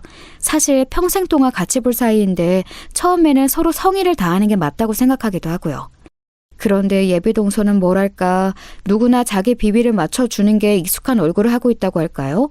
사실 그 정도 미인이면 주변을 둘러싼 남자들이 죄다 예비동서 비위를 맞추기는 했을 거예요. 당연하죠. 하지만 시댁 식구들까지 그럴 것을 기대하면 안 되는데 뭔가 착각하고 있는 것 같더라고요. 사실 저는 거기서부터 일단 좀 빈정이 상했었죠. 제가 빈정이 상하든 말든 일단 시동생이 하도 적극적이라서 결혼은 바로 빠르게 진행되었어요. 결혼식에서도 동서가 너무 예뻐서 마치 모델이 웨딩드레스 입은 것 같다면서 모두가 수군거렸죠. 동서가 미인이라서만 이야기가 나온 건 아니었어요. 키가 큰 동서가 굽이 낮은 구두를 신었는데도 키가 작은 시동생은 거의 하이힐 수준의 구두를 신어야 했거든요. 보는 사람들 누구라도 다 눈치챌 수 있을 정도로 높은 신발이었어요. 거의 계단이더라고요. 심지어 버진로드 걸어 나오다가 한 번 삐끗해서 진짜 위기의 순간이 있었는데 어떻게 그래도 중심을 잡아서 그나마 엎어지지 않았어요. 솔직히 엎어지는 걸 봤으면 좀 웃기긴 했겠다 싶더군요. 너무 심술 맞을 수도 있지만 제 결혼식 아닌데 어때요? 게다가 그렇게 얄밉게 구는 사람인데요. 웨딩 사진도 한껏 키 속임을 해서 찍어놓고 구두는 거의 계단 수준으로 높게 신어놓고 하여간 웃겼어요. 동서는 시동생이 그렇게 많이 좋지는 않은 것 같더라고요. 그냥 만나본 중 괜찮은 사람이고 또 성실한 사람이기는 하니까 결혼한다는 느낌? 직접 동서가 말한 것은 아니지만 제가 느끼기에는 그랬어요. 사실 동서 정도의 미모면 들이대는 남자가 진짜 많았을 텐데 시동생처럼 솔직히 볼품없는 남자한테 결혼을 허락한 이유가 궁금하긴 하더라고요. 그리고 솔직히 불쾌했던 점은 하나 더 있었어요. 동서가 시댁 식구들하고 만남을 가진 이후에 묘하게 저희 남편을 쳐다볼 때 눈길이 이상하더라고요. 뭔가 부러움이라고 해야 하나? 탐나는 시선이라고 해야 하나? 그런 거요. 남편 직업을 듣더니 더 시선이 강해지더라고요. 남편도 변호사, 저도 변호사라고 하니 이상하게 나를 세워서 절 쳐다봤고요. 그냥 제 착각이겠거니 하고서 넘기려고 했는데 여자 직감이라는 게 그렇게 넘길 수 있는 게 아닌 건 다들 아시죠? 아무래도 동서가 시동생보다는 저희 남편이 좀 더 탐나는 상대라고 생각하긴 하는 것 같더군요. 물론 제가 버티고 있어서 어떤 수작도 못하긴 했지만요. 남편한테 그 말을 했더니 펄쩍 뛰면서 무슨 그런 소리를 하느냐고 놀라기는 했는데 저는 꽤 예민한 편이라서 제 쪽이 결국은 맞았던 거였어요. 동서는 직업이 없었기 때문에 그냥 가정주부로 들어앉았어요. 시댁에서 시어머니가 같이 잘 지내보자고 맛있는 음식을 하시고서는 저 쉴 때나 퇴근 후에 부르시고는 했거든요. 동서도 그때 같이 부르셨는데 오기 싫은 기색이 역력하더군요. 그래도 결혼 초라서 용 빼는 재주는 없는지 꾸역꾸역 오기는 왔는데 시어머니한테 뭔가 태도가 예의가 없었어요. 시어머니가 같이 앉아서 식사하시는데 숟갈 드시기도 전에 이미 본인은 한두 수저는 떠서 먹고 있다든지, 시어머니가 과일 깎아주시면 그냥 그거 낼름낼름 받아먹으면서 자기가 어떤 뒤처리나 자리 정리도 안 한다든지 하여간 가지가지로 신경 거슬리게 행동을 하더라고요. 저한테 그러는 건 뭐 차마 넘길 수 있어요. 어차피 동기간이고 제가 형하고 결혼했을 뿐 동수하고 어떤 직접적인 관계가 있는 건 아니니까요. 시동생도 한 치 건너 두 치고. 그런데 시어머니는 아니잖아요. 시어머니는 정말 좋은 분이셨고 아들 며느리한테 제대로 된 대접을 받으셔야 하는 분이었어요. 그리고 부모 자식 간의 예의는 놔두고라도 같이 모여서 식사를 하고 다과를 먹는데 아무 일도 안 하고 입만 와서 날름날름 먹기만 하는 사회성을 대체 어디다 쓸 수가 있죠? 저는 대학 졸업 이후로 끊임없이 일을 해왔기 때문에 저런 식으로 사회성 없는 꼬라지를 보고 있기가 힘들더군요. 저는 그래서 하루는 동서를 따로 불러냈어요. 처음에는 자기가 왜 따로 나가냐면서 제 만담 요청에 아예 응하지도 않으려고 하더라고요. 어처구니가 없었는데 안 그러면 집 근처로 가겠다고 했더니 미적거리면서 제 직장 근처로 나왔어요. 저는 농담이 아니라 정말로 연차 내고 시동생네 집 근방으로 가려고 했거든요. 왜요, 형님? 둘러서 부드럽게 말할 수도 있지만 그냥 제대로 말할게. 동서, 요새 어머님께 하는 태도 좀 보기 안 좋아. 네? 저요? 그래. 어머님이 기껏 음식 준비 다 해놓고 부르셨으면 수저라도 놓고 뒤처리라도 하는 게 예의야. 본인 혼자 입만 가지고 와서 음식만 집어먹다 가는 거 대체 어디서 배웠어? 어머님이 손님 대접하겠다고 부르신 거잖아요. 제가 그냥 그 대접만 받은 건데 뭐 문제 있어요? 어쨌든 남이잖아요.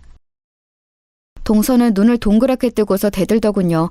좀 어처구니가 없었어요. 머리는 나빠 보이는 게 고집은 있어가지고 지 잘못한 건 생각하지 않고 덤비려고 들었으니까요.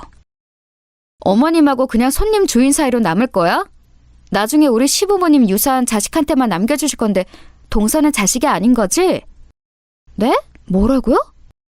지금 본인이 남이라며. 그럼 우리 어머님 아버님이 우리를 자식으로 배려해 주시는 거, 베풀어 주시는 거 다 받지 말아야지. 지금 동서네 집도 아버님이 해주셨지? 대체 무슨 생각이야? 남의 집 재산 이야기까지는 안 건드리려고 했는데 얄밉게 구니까 한번 긁어주고 싶더군요. 제가 비꼬듯이 말하니까 확실히 신경이 확 긁혔는지 동서 얼굴이 울그락불그락해지기 시작했어요. 아니, 머리는 나빠서 제대로 말도 못하는 주제에 왜 저렇게까지 못되게 구는 건지를 모르겠더라고요. 동서는 화가 나서 얼굴이 시뻘개져서 저를 노려봤고 저는 그게 그냥 좀 웃기기만 했어요. 솔직히 법조계 일하면서 동서 정도 되는 성질의 사람은 너무 많이 봤고 법정에서 맨날 하는 게 입씨름이잖아요. 동서가 뭐라고 하든 저한테는 그냥 우습게만 보이는 거였죠. 그러다가 동서는 저를 쳐다보더니 갑자기 이러는 거예요. 그 얼굴로 시아주버님은 어떻게 꼬셨어요? 뭐라고? 저는 귀를 의심했어요. 개념 없는 것도 없는 건데 무슨 10대 여고생 싸우는 것처럼 저런 걸로 시비를 걸다뇨. 남녀 관계에서 진짜 조금도 메리트 없을 것 같은 얼굴이잖아요, 형님. 여자는 어쨌든 외모가 제일 중요한데 남자들이 보통 몸매 좋고 예쁜 여자 엉덩이에 손이 가지 똑똑한 여자 엉덩이에 손이 가겠어요? 형님이 어떻게 결혼이나 했는지 의문이네요. 심지어 시아주버님 같이 괜찮은 남자하고요. 아이고. 다른 여자들하고 같이 앉아있으면 형님 진짜 선택 한 번도 못 받았을걸요? 운 좋은 줄 아세요. 시아주버님이 마음이 넓기도 하지. 동서는 저한테 한 방 먹였다는 듯이 의기양양한 얼굴이었어요. 저는 기가 막혀서 별로 대꾸할 가치도 못 느끼고 있었는데 말 다 했다는 듯이 일어나서 가버리더군요. 그런데 동서 말이 다시 생각해보니 조금 찜찜한 데가 있더라고요. 가만히 생각하다 보니까 저런 여자가 우리 시대까지 괜찮은 집안에 들어와도 되나 싶은 거예요. 저한테 어떻게든 엿을 먹이고 싶어하는 건 둘째치고라도 뭔가 뒤가 구린 느낌이 빡 드는 거였죠. 저도 하도 다양한 사건들을 접하다 보니까 뭔가 감지하는 감각이 되게 잘 발달했거든요. 어느 쪽이 구리다 하는 예감이 들면 거의 맞을 정도로요. 그래서 저는 뭐 그리 정당한 방법은 아니었지만 흥신소를 이용하기로 했어요. 법적으로 완전히 불법은 아닌 정도엔 사무실을 아는 데가 있었거든요. 남의 사건 처리해주다 보면 피치 못하게 흥신소 이용이 불가피할 때도 있긴 하고 해서 아는 곳이었어요. 그곳 사장님이 저한테 동서 이야기를 이것저것 물어보다가 웃더라고요. 저는 어쩐지 이거 좀 쉬울 것 같은데요? 그렇죠. 아무래도 저도 그런 예감이 들긴 하는데 알아보고 일주일 내로 연락드릴 수 있을 것 같아요. 금방 해드릴게요. 심각한 사건도 거물이 얽힌 것도 아니라서 흥신소 사장님도 재미있다는 듯이 웃으시더군요. 그래서 저도 그냥 가볍게만 알아봐달라고 그냥 동서가 어떤 사람인지만 알고 싶다고 이야기를 해두었어요. 그리고 일주일 뒤 사장님한테 연락이 와서 만나게 되었죠. 사장님이 내민 봉투 속 자료들이 흥미로웠고 제가 예상했던 바하고 거의 비슷했어요. 어째 아주 예쁘더라니 미인대에 나가기 전에 바에서 일을 했더라고요. 보통 바는 아니었던 거죠? 그렇죠. 그래도 터치 안 된다고 하는 모던바, 토킹바 이런 것도 아니고 그냥 대놓고 2차 나가는 그런 곳이었어요. 대단한 여자던데 이미 20살 갓 되자마자 일 시작했던데요. 그 업계에서는 너무 유명해서 별로 조사할 필요도 없었어요. 사장님이 조사한 바에 따르면 동서는 지방광역시 유흥가에서 제일 유명한 업소에서 에이스였다고 하더군요. 이런 소리를 제 입으로 옮기는 것도 참 웃기긴 하네요. 업소나들 사이에서 에이스라니. 아무튼 그래서 상당히 그 지방에서 유명한 여자였고 몸매도 좋고 미인이라서 미인대에 나가고 난 뒤에는 더 유명해졌다고 했어요. 원래 20 중반쯤 되면 벌써 유흥가 쪽에서는 퇴물 취급인데 미인 대회에 입상하면서 여전히 찾는 사람이 많았대요. 그런데 갑자기 딱 끊고 서울 간다고 사라졌다는 게 얼마 전이었고요. 그런데 더 웃긴 거 뭔지 아세요? 중학교 졸업사진이 대단하더라고요. 어디 좀 봐요. 사장님이 추가로 꺼낸 어느 중학교 졸업 앨범이었는데 사장님이 동서가 몇 반 졸업생이었다고 이야기했는데도 한 30명 정도 되는 반학생 중에서 동서를 전혀 못 찾겠더라고요. 다들 순진하고 귀여웠지만 그렇게 눈에 띄게 예쁜 애는 전혀 없었어요. 사장님이 그중에 한 여학생을 짚으면서 웃었습니다. 이 친구예요. 하지만 이름이 다른데요? 얼굴도 너무 다른데? 얼굴 뜯어 고치고서 개명도 한 모양이더군요. 아, 세상에. 자세히 보니까 얼굴이 남아있긴 남아있었어요. 코가 눌려서 약간 돼지상이라고 하는 그런 얼굴이었는데 콧대 세우고 눈 찢고 쌍꺼풀하고 뭐 얼굴형도 뭔가 한 모양이던데 제가 수술로는 잘 알지를 못해서 정확히는 알 수가 없었어요. 사장님이 뭔가 더 한참 이야기를 해주었는데 알아듣지도 못했고요. 얼굴이 정말 대격변을 했더라고요. 아주 미세한 인상 외에는 남아있는 게 없었고 이름까지 바꿔버려서 진짜 같은 사람이라고는 상상하기가 힘들었어요. 저도 아마 사장님이 말해주지 않았다면 전혀 몰랐을 사진이었죠. 고등학교 시절에 벌써 수술 여러 번 한 모양이던데 개명은 20 되었을 때 했나 봐요. 그래서 고등학교 앨범에는 원래 이름에 예뻐진 얼굴이 남아있더군요. 이런 사람이 한둘이 아니긴 하지만 굉장히 극단적인 케이스예요. 와, 이러고서 저희 시동생 낚아가지고 팔자 피려고 한 거였군요. 네, 그리고 이게 진짜 좀 특이하고 욕해서 죄송하지만 미친년 같은 부분인데요. 고등학교 때 사귀던 전 남친이 나중에 호스티스 되고서도 물주 노릇을 했더라고요. 전 남친이 전 여친 몸 파는 거 보면서 돈 퍼부어준 거예요? 네, 일부러 아주 망하라고 작정하고 돈을 뜯어냈던 것 같습니다. 과정 보면 아주 미친년이에요. 사장님의 말에 따르면 동서는 호스티스 생활을 하면서 전 남친이 집착하는 동안 아주 효율적으로 돈을 빼먹었다고 하더군요. 술집에 나가는 전 여친을 보고 실망했던 전 남친을 꼬여내서 다른 남자하고 놀아나는 중에도 옆에서 지켜보게 하고 그러면서 또 입을 나불거려서 돈 없다며 돈 빌려달라고 해서 거액을 뜯어내고 그래서 제법 유복했던 전 남친 집이 휘청거릴 정도가 되어 결국 그 전 남친도 집에서 쫓겨났다고 했어요. 사장님이 그 전 남친 사진도 보여줬는데 어딘가 시동생하고 인상이 비슷한 게 어디 가서 호구 잡히기 딱 좋은 인상이더라고요. 그런데 그 말을 들으니 좀 걱정이 되더군요. 시동생은 꽤나 허술하고 덜 떨어진 인간인데 동서한테 휘말려서 간이고 쓸개고 다 빼줄 게 확실했거든요. 야근 척은 혼자 다 하지만 결국 세상 물정은 아무것도 모르는 인간이라서요. 저러다가 시댁에도 여파가 미치며 결국 저와 남편도 피해를 입는 건 가정사실이니 제가 걱정될 수밖에 없었죠. 하지만 일단은 그냥 조용히 있어 보기로 했습니다. 저희 집 문제도 아니고 일단 한 치 건너 두 치인 시동생네 일이었으니까요. 흥신소를 이용해서 뒷이야기를 캔 것도 가능하면 알리지 않고 지나가고 싶었죠. 그대로 동서가 조용히 살면 좋은 일이지만 분명히 아닐 것 같다는 확신도 있었어요. 그렇게 동서네하고 신경전 아닌 신경전을 벌인 이후 몇 달이 지났습니다. 시부모님도 그 사이에 동서가 너무 건방지게 굴고 시동생이 그걸 편들어주느라고 말도 안 되는 소리 짓거리는 걸 너무 많이 보셔서 정이 많이 떨어지신 것 같더라고요. 원래 시부모님이 굉장히 다정하고 좋은 분들이셨는데 동서한테는 버티실 수가 없는 것 같았습니다. 사실 저는 그걸 옆에서 지켜보면서 과연 과거가 더러웠던 여자는 티가 나는구나 싶기도 했어요. 아무리 보통 일반 사람처럼 행동하려고 해도 싼 티가 나더라고요. TV를 같이 보다가 예쁜 여자가 좀 노출이 심한 옷을 입고 나온 걸 보면서는 남자 꼬시려고 저런 걸 입고 나왔다든가, 저 여자 연예인 진짜 얼굴 다 갈아엎었다든가, 심지어 가슴 성형 몇 천만 원 들여서 한 거 다 알고 있다든가 하는 소리를 끝도 없이 늘어놓더군요.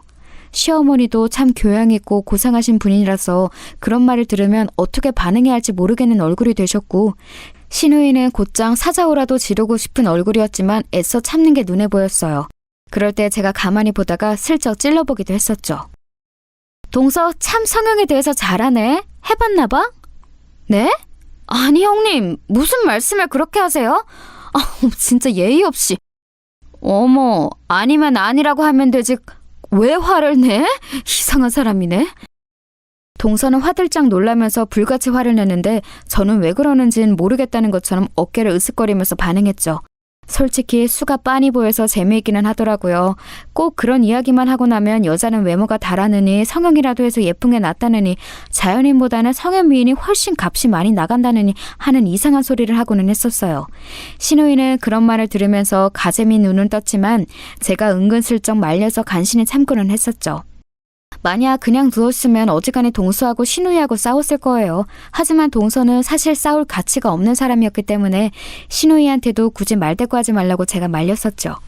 그런데 조용하게 지나갈 리가 없다는 제 예감이 사실이 된 날이 왔어요. 어느 날 시댁 식구들이 전부 모인 날이었는데 동서 얼굴하고 시동생 얼굴이 다 무척 어둡더라고요. 좀 둔한 편인 남편이 의아하다는 듯이 물을 정도였어요. 재수씨, 무슨 일 있어요? 별로 기분이 안 좋아 보이네. 말했다시피 동서는 희한할 정도로 저희 남편을 좋아했거든요. 남편이 그렇게 관심을 보이면서 묻자 동서는 금방 빵긋 웃으면서 고개를 도리질 치더군요. 아유, 아니에요. 별일 아닌데 그냥 좀 신경을 거슬리는 게 있어서. 왜요? 뭐 부부 사이래요? 무슨 일 있으면 나한테 일러요. 혼내줄게요. 남편은 허허 웃으면서 그렇게 말했고 동서는 무슨 생각을 하는지 눈을 굴리더라고요. 그러더니 갑자기, 정말 갑자기 얼굴을 일그러뜨리면서 금방이라도 울 듯한 표정을 했어요. 그건 아니고요. 요즘 좀 이상한 사람이 쫓아다녀서요. 이상한 사람? 형, 진짜 이상한 남자가 하나 붙었어. 스토커인가 봐. 시동생은 아주 불안하다는 듯한 말투로 신경질적으로 말했습니다. 동서는 이상하게 가련한 척, 연약한 척을 하면서 남편한테 몸을 기울이고서는 애교 섞인 말투를 털어놓았죠. 그게 저 예전에 알던 사람인 것 같긴 한데요. 자꾸만 집 앞에서 기다리고 있고 우편함에 이상한 물건을 넣어놓고 무서워 죽겠어요. 며칠 전에는 지하주차장에서 기다리고 있더라고요. 아니 정말이에요? 야, 너는 남편이 되어가지고 그거 하나 처리 못해주고 뭐하냐? 이 사람 좀 겁이 많아서 시아주버님이 좀 도와주세요. 변호사시잖아요. 동서는 애절한 말투로 말하면서 살짝 눈가를 닦더군요. 에휴, 눈물도 안 나더만. 시동생은 동서가 그렇게 말하는 걸 듣고서는 얼굴이 시뻘개졌는데 눈치 없는 남편은 동서의 최선을 다한 아양도 알아차리지 못하고서 고개를 갸우뚱거리더라고요. 아니, 근데 남편이 있는데도 스토킹하는 놈이 있다고요? 완전 악질인데? 그러니까요. 진짜 무서워 죽겠어요. 도련님이 처리해 주셔야지. 도련님이 요새 주짓수 배운다면서요. 가서 목 졸라버려요. 그 말을 했더니 시동생 얼굴이 더 벌개지더라고요. 그때쯤 시동생이 자기가 주짓수 배운다고 근육 엄청나게 늘었다면서 자랑스러워하고 만날 때마다 그 소리를 했거든요.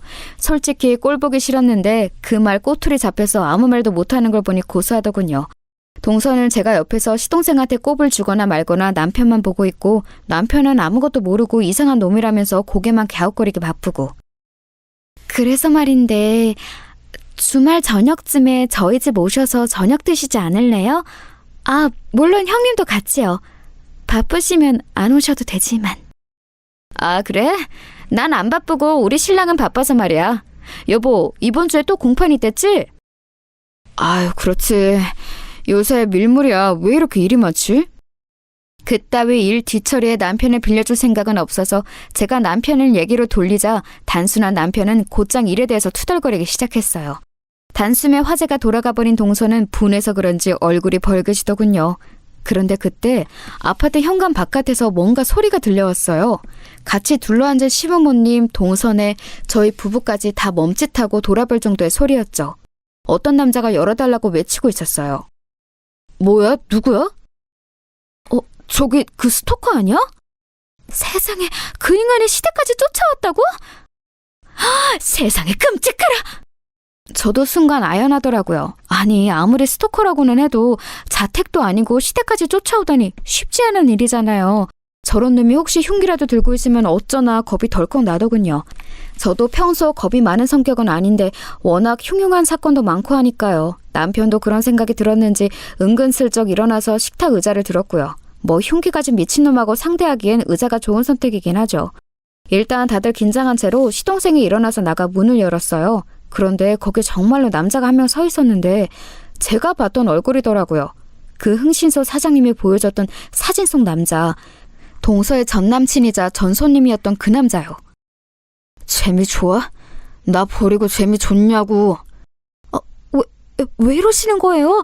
저 남자 전 몰라요. 모르는 남자인데 저러는 거예요. 동서는 그렇게 말하면서 남편 뒤로 숨더라고요.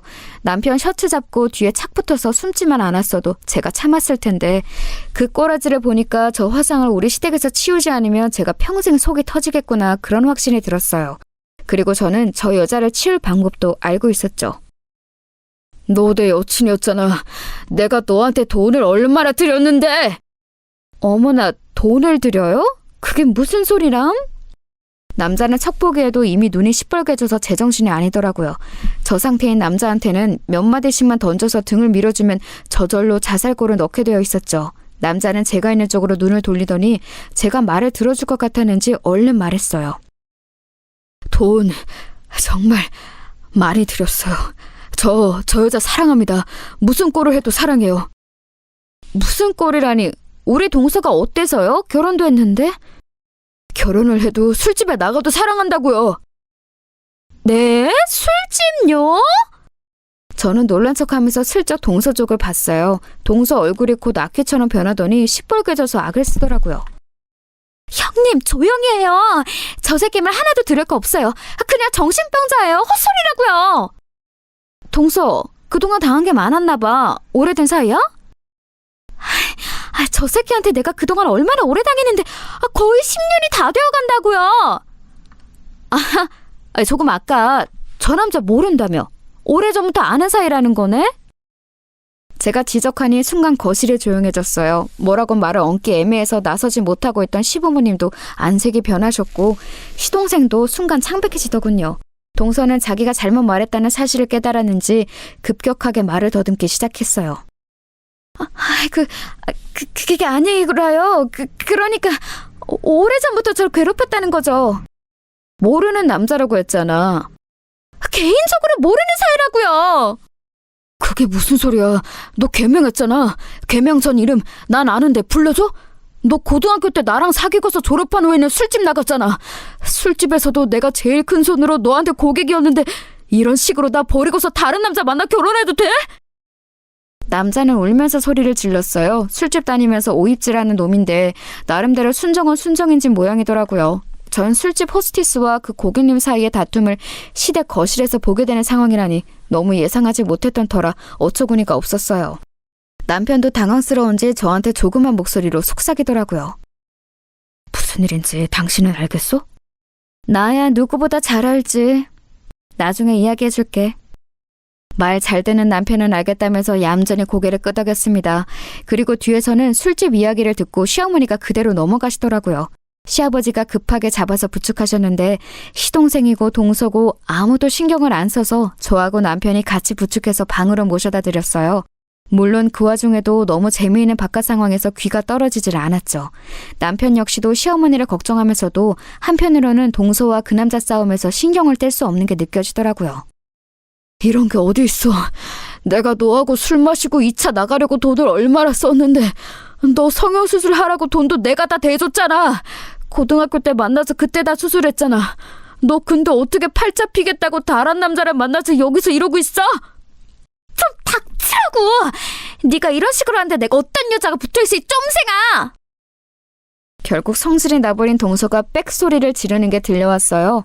오, 드디어 폭발하는구나 싶어서 저는 속으로 흥미진진해서 어쩔 줄을 몰랐죠. 원래도 동서가 자기 성질 못 이기고 말실수하는 경우가 참 많았는데 이번에도 자기 성격을 못 이기더라고요. 그 말에 드는 남편 눈이 커지면서 저한테 뭔가 말을 하려는데 저는 손가락을 입에 대고 조용히 하라고 했죠. 더 자세히 들어야 하니까요. 시아버지도 화는 나는데 이 상황 자체가 너무 어처구니가 없으신지 아무 말씀이 없으셨어요. 너 그렇게 술집에서 에이스로 일하는 동안 네 매출 내가 다 올려줬잖아. 내 덕분에 에이스였던 거면서. 이 멍청이가. 야, 네가 무슨 다 올려줘? 내 손님이 얼마나 많았는데. 너 맨날 와서 징징대면서 돈도 안 써서 마담 언니가 너 얼마나 싫어했는지 알아? 진짜 대화 흘러가는 꼬라지가 가관이더라고요. 그나마 오늘은 신우이가 없어서 중간에 벼락까지 화를 낼 사람이 없어 다행이었죠. 저는 슬쩍 나가서 시동생 안색이 어떤가를 살펴봤어요. 현관문 근처에 선 채로 시동생은 얼굴이 시퍼래져 있더라고요. 동서는 악을 쓰면서 남자하고 삿대질하면서 싸우고 남자는 동서가 미는데도 안 쫓겨나려고 현관문에 몸을 끼운 채로 울 것 같은 표정으로 소리를 지르고 있었고요. 시댁 아파트 라인에 소문 다 났겠네 싶어서 제가 끼어들어야 하나 어째야 하나 고민이 되던 때에 마침내 시동생이 입을 열었어요. 술집 여자였구나. 여보, 그런 거 아니에요. 그런 게 아니라 내 말 좀 들어봐요. 저 이상한 스토커 말만 듣지 말고. 지금 그렇게 다 직접 말해놓고 나더러 뭘 믿으라는 거야? 시동생은 그야말로 곧장 쓰러질 것 같은 얼굴이었어요. 뭐 인생에 이룬 가장 큰 업적이 동서와의 결혼이었던 것처럼 굴었으니 어찌 보면 당연하기도 했죠. 그래서 그렇게 술도 잘 마셨고 나 꼬시기도 잘 꼬셨구나. 난 정말 당신이 타고난 여우인 줄 알았어. 그게 아니라 술집에서 아주 단련한 거였구나. 여보, 그게 아니라니까. 결국 설득하기 힘들었는지 동서는 눈물 작전으로 나가기로 했던 것 같아요. 동서는 아끼처럼 소리를 지르던 얼굴에서 갑자기 울며 처연해진 얼굴로 돌변해서 눈물을 죽죽 흘리기 시작했죠. 여보, 내가 술집 나갔던 건 맞아요. 하지만 그건 정말 사정이 있어서 내가 얼마나 불행하게 살았는지 알아요? 나 정말 힘들었다고요. 뭐가 힘들어? 너 고등학교 때 얼굴 다 갈아엎고 부모님이 그 돈 다 대줬잖아. 그거 다 받아먹고서 술집 나가서 네 맘대로 살겠다고 도망 나간 거잖아. 내가 다 아는데 어디서 거짓말을 치려고 해? 보통 남자가 너 살아온 인생 다 받아줄 것 같아? 남자는 아주 작정을 한 모양이더군요. 은근슬쩍 뒤에 서서 듣고 있는 저와 남편이 벌어진 입을 다물 수가 없을 정도였어요. 물론 제가 변호사 일을 하면서 상당히 많은 콩가루 집안을 보아오기는 했지만 그게 설마 저희 시댁 시동생 일이 되리라고는 상상도 하지 못했거든요. 제 3자의 일을 보는 것과 그래도 시댁 일을 보는 것하고는 완전히 달랐어요. 동서는 이제 정말 안 되겠는지 그 남자를 끌고서 현관문 밖으로 나가버리더라고요. 남자는 순순히 따라 나갔고 현관문이 닫혔는데도 시동생은 따라 나가지 않았어요. 그냥 명청하게 닫힌 문만 바라보면서 멍하니 서 있더라고요. 그리고 바깥에서 시끄러운 소리가 나더니 결국 둘 다 같이 완전히 나가버린 것 같았어요. 시아버지도 저희 부부도 시동생도 무슨 말을 해야 할지는 몰라서 멀뚱하게 서로를 바라보고만 서 있었죠. 그러던 끝에 시아버지가 참담한 얼굴로 물어보셨어요. 너는 몰랐던 거지? 네, 아버지. 시동생은 곧 울 것 같은 얼굴이더군요. 저와 남편은 얼른 눈인사만 하고서 가방하고 옷을 챙겨서 시댁을 빠져나왔어요. 이제 시부모님하고 시동생이 해결해야 할 문제인 것 같더라고요. 나와서 차에 타고 집에 가면서 남편이 물어봤어요. 당신은 알고 있었어? 눈치가 뭔가 아는 것 같던데. 이번에는 그래도 어쩐 일로 눈치가 있네? 응, 알고 있었어. 아니, 어디까지? 그리고 어떻게 하다 알게 된 거야? 뭐, 어쩌다 보니 알게 되었지. 그리고 그냥 술집만 나간 것도 아니고 사연이 아주 다양하던걸. 저는 흥신소를 통해 알아냈던 일을 전부 남편한테 말해주었어요. 남편은 처음에는 침착하게 듣다가 결국에는 경악한 표정이 되었죠. 뭐 얼굴 갈아엎고 개명하고 술집 여자 되었다가 미인 대회까지 나가서 팔자 고치려고 결혼한 사람이 제주시라는데 누가 경악하지 않겠어요. 남편은 그야말로 놀란 얼굴이 되어서 한숨을 쉬었죠. 아이, 그놈 순진해가지고 아무것도 모르는 게 어쩌다가 그래도 결혼 상대는 잘 골라왔네 싶더니만 역시나. 뭐? 결혼 상대를 잘 고른 것 같았어? 사람 볼 줄 모르네. 아이, 그 정도면 괜찮지 뭐, 사근사근하고. 근데 그런 과거가 있으면 이제 완전히 이야기가 달라지지만. 하여간 남자들이란 여자가 좀 예쁘고 상냥하게 말하면 무조건 결혼 상대로 좋은 줄 알더라고요. 하긴 동서가 희한할 정도로 남편한테 좋은 말만 하기는 했었죠. 아마 술집에서 일하던 가락 같기는 했어요. 저는 남편도 시동생도 좀 한심하면서도 뭐 남자들이니 그러려니 해야지 싶었죠. 그 뒤는 뭐 뻔하죠. 다른 건 몰라도 술집에 나갔던 과거를 인정하는 남자가 어디 있겠어요. 게다가 시동생은 미인대회 출신 미인을 아내로 맞이해서 자기가 우리보다 더 우월해졌다는 자신감에 취해 있었는데 사실은 그 미인이 술집 출신이라고 하니까 완전히 자존심이 구겨져 버린 거였죠. 시동생은 정말 칼같이 이혼 통보를 했고 동서가 들러붙었지만 결국은 돈을 좀 받고서 떨어져 나가버린 모양이더군요. 애초에 동서는 신분 세탁해서 팔자를 고쳐보려던 거였기 때문에 그냥 더러워도 돈 먹고 떨어지라는 식으로 위자료를 줘버렸더니 금방 협의 이혼에 동의했대요. 사실 동서가 과거를 속였으니 소송할 수도 있었지만 거기까지는 이야기해주지 않았어요. 제가 알 바가 아니니까요.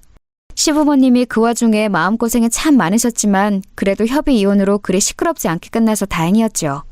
동서가 이혼하면서 끝까지 저한테 저주를 퍼부었다고 하긴 하더라고요. 그게 맨날 중간에서 회방을 놓았다고요. 못생긴 게 잘난 남편 만나서 사는 게 무슨 복인지 모르겠다고. 뭐 그렇게나 질투나고 부러우면 본인이 능력 있고 바르게 살았어야죠. 안 그런가요?